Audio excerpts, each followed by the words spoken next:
सबसे पहले शिव गुरु के चरणों में प्रणाम करती हूँ, मेरा प्रणाम स्वीकार हो। मैया पार्वती के चरणों में प्रणाम करती हूँ, मेरा प्रणाम स्वीकार हो। कार्तिक गणेश दोनों भैया के चरणों में प्रणाम करती हूँ, मेरा प्रणाम स्वीकार हो। आप सभी गुरु भाई बहन के चरणों में प्रणाम करती हूँ। महादेव से दया मांगती हूँ कि हे महादेव, जितने मेरे गुरु भाई बहन है सब पे दया कीजिए, पल पल दया कीजिए। आज मैं जो कथा आप लोग को सुनाने जा रही हूँ, खाटू श्याम बाबा की कथा सुनाने जा रही हूँ। कथा बहुत सुंदर है, शुरू से अंत तक सुनिएगा। कथा अच्छा लगे तो मेरे वीडियो को लाइक कीजिए। अगर आप लोग मेरे चैनल पर नए हैं तो चैनल को सब्सक्राइब कीजिए, घंटे के निशान को जरूर प्रेस कीजिए ताकि कोई भी कथा डाले आप लोग पास आसानी से पहुंच जाए, रोज महादेव का चर्चा सुन सके। दोस्तों में, रिश्तेदारों में शेयर कीजिए, कमेंट बॉक्स में हर महादेव जरूर लिखिए। आप लोग के साथ से, आप लोग के सपोर्ट से महादेव का चर्चा और शिव शिष्या तक पहुंचे तो वीडियो को ज़्यादा से ज़्यादा लाइक कीजिए, ज़्यादा से ज़्यादा शेयर कीजिए। चलिए ज़्यादा बात नहीं करते हुए कथा शुरू करती हूँ। राजस्थान के हरियापुर गांव में एक आदमी रहता था, उसका नाम था रामू। रामू अपनी पत्नी जानकी और अपनी एक लड़की राधा के साथ रहता था। रामू बहुत गरीब था, उसके पास छोटा सा जमीन था, उसी में खेती बाड़ी करता था, अपने परिवार का पालन पोषण करता था। उसके ऊपर बहुत सारा कर्जा हो गया था। कुछ दिन ही बीता था कि कुछ दिन बाद ही बिजली विभाग से एक आदमी आता है और कहता है रामू से कहता है कि अगर आप बिजली का कर्जा नहीं चुकाएंगे तो आपका कनेक्शन काट दिया जाएगा। अब रामू बहुत परेशान होता है। अब रामू जाता है, उसी गांव में एक चौधरी नाम का आदमी रहता था। अब चौधरी से जब पैसा मांगने के लिए रामू जाता है तो चौधरी क्या कहता है कि रामू, तुमने बहुत ज़्यादा कर्जा मुझसे ले लिया है, अब तुम एक पैसा तो तुम लौटा नहीं सकते, पहला कर्जा तो चुका नहीं पाए, दूसरा कर्जा लेने आ गए। तब रामू कहता है कि चौधरी जी, आप कुछ पैसे दे दीजिए, मैं बिजली का बिल भर दूँ और खेती करके आपका थोड़ा थोड़ा अनाज बेच के और आपको आपका कर्जा चुका दूंगा। चौधरी कहता है कि नहीं, पिछला जो कर्जा है उसको पहले चुका, उसके बाद आगे ले जाना। अब रामू का घर का स्थिति बहुत खराब रहता है। अब वो घर पे आता है और चिंता में डूब जाता है। कुछ समझ में नहीं आता है कि क्या करे। रामू और उसकी पत्नी जानकी और राधा उसकी बेटी तीनों खाटू श्याम भगवान के बहुत बड़े भक्त रहते हैं। हमेशा खाटू श्याम बाबा के जय जयकार करते रहते हैं, पूजा पाठ करते रहते हैं। अब एक दिन क्या होता है गुरु भाई बहन कि अब सोचता है रामू कि अब मैं तो चारों तरफ से थक गया हूँ, कोई मेरी मदद नहीं कर रहा है। तब उसकी पत्नी कहती है कि क्यों ना आप एक बार खाटू श्याम जाइए, घूम के आइए, क्या पता खाटू श्याम बाबा हमारी मदद करें, क्योंकि उन्हीं पे विश्वास है, उन्हीं पे आस्था है। रामू कहता है कि हाँ, तुम ठीक बोल रही हो। अपना सामान पैक कर लेता है और अकेले बैग लेकर जाने लगता है। उसी समय चौधरी अपना कर्जा मांगने के लिए चला आता है। रामू से पूछता है कि तुम कहाँ जा रहे हो। रामू कहता है कि मैं खाटू श्याम जा रहा हूँ। तब चौधरी कहता है तुम जा तो रहे हो खाटू श्याम, लेकिन मैं तुम्हें 1 महीने का मोहलत दे रहा हूँ। तुम खाटू श्याम लौटते ही उसी दिन तुम मेरा हिसाब कर देना, पाई पाई चुकता करना। अब इतना बात सुन के रामू और चिंता में हो जाता है और उसकी परेशानी बढ़ जाती है। चौधरी अपने घर को चला जाता है, खाटू श्याम चला जाता है रामू, और खाटू श्याम जाके खाटू श्याम के चरणों में गिर के रोने लगता है और कहता है रामू कि हे खाटू श्याम बाबा, हमने हमेशा, मैं और मेरी पत्नी और मेरी लड़की हमेशा आपकी पूजा किए हैं, हमेशा भक्ति किए हैं पूरी जिंदगी। आप हमारी मदद कीजिए। एक जवान लड़की मेरे घर में पड़ी हुई है, मैं अपनी लड़की की शादी कैसे करूं? मेरे घर का स्थिति इतना अच्छा नहीं है, मैं गरीब इंसान हूँ, आप हमारी मदद कीजिए। आप ही पे विश्वास है, आप ही पे आस्था है, आप हमारी मदद कीजिए। हे खाटू श्याम बाबा, मदद कीजिए। और बहुत जोर जोर से रोने लगता है।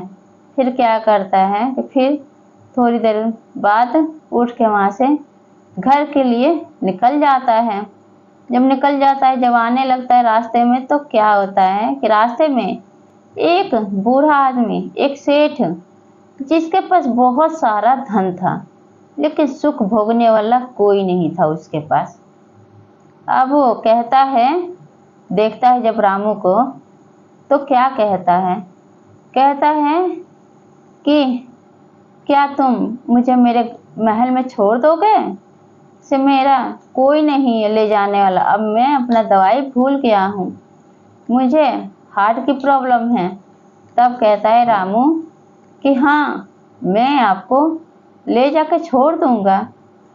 कहता है सेठ, कहते हैं कि तुम शक्ल से देखने में बहुत अच्छे लगे, इसलिए मैंने तुम ही से कहा, तुम बुरा तो नहीं माने? तो कहता है रामू कि नहीं सेठ जी, इंसान इंसान के काम आता है।